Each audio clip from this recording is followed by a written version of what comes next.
अरे बा मु एते सुंदर रुटी बनाए बेली मु एबे भी विश्वास करि पारेनी और निजर तारीफ न करी के भी रही पारलिनी। हाय मु लिजा आपण माननकु मो मिनी ब्लॉग को स्वागत जणाउची। सब दिन परे आज मु सकाळु जिम पड़िथि। आज हम जिम रे थिला लेग डे और लेग डे रो सब वर्कआउट कर सारला परे मु घर को रिटर्न पळे आस्तिली। घर को आसी मु मो कर्म क्षेत्र रे लागि पड़िथिली।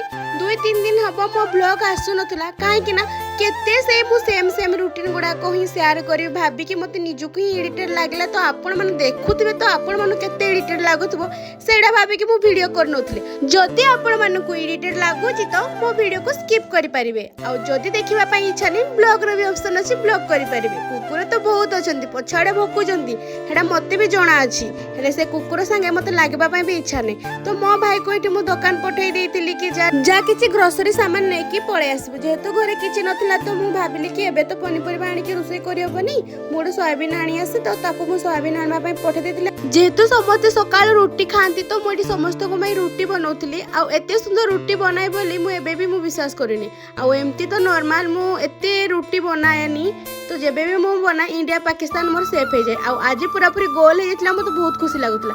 ए काळू तो हमर बसी के रहिछि कि से फास्ट रोटी खाइबो बोली आ ताकू ही मु सब बडा फास्ट दे। तो रोटीटा भी बहुत सुंदर फुलीथिला तो मते निजको निज सक्सेस फील होला कि हो मु गोटे दिनस करि पारुछि। तापर मु डेरी न करी कि मोर तरकारीटा भी रेडी कर देथिली। तो फास्ट सोयाबीन को टिके फ्राई कर देथिली। फ्राई करी साला पर ताको ओल्हेइ देथिली। मु एते मूर्ख मसला एते पानी देछि ने मसलाटा पूरा पूरी पानिया ही हे जाइछि। तापर मु मसलाटा कस दे साला पर आलूटा कस देथिली। आज पई एतिकी बाई।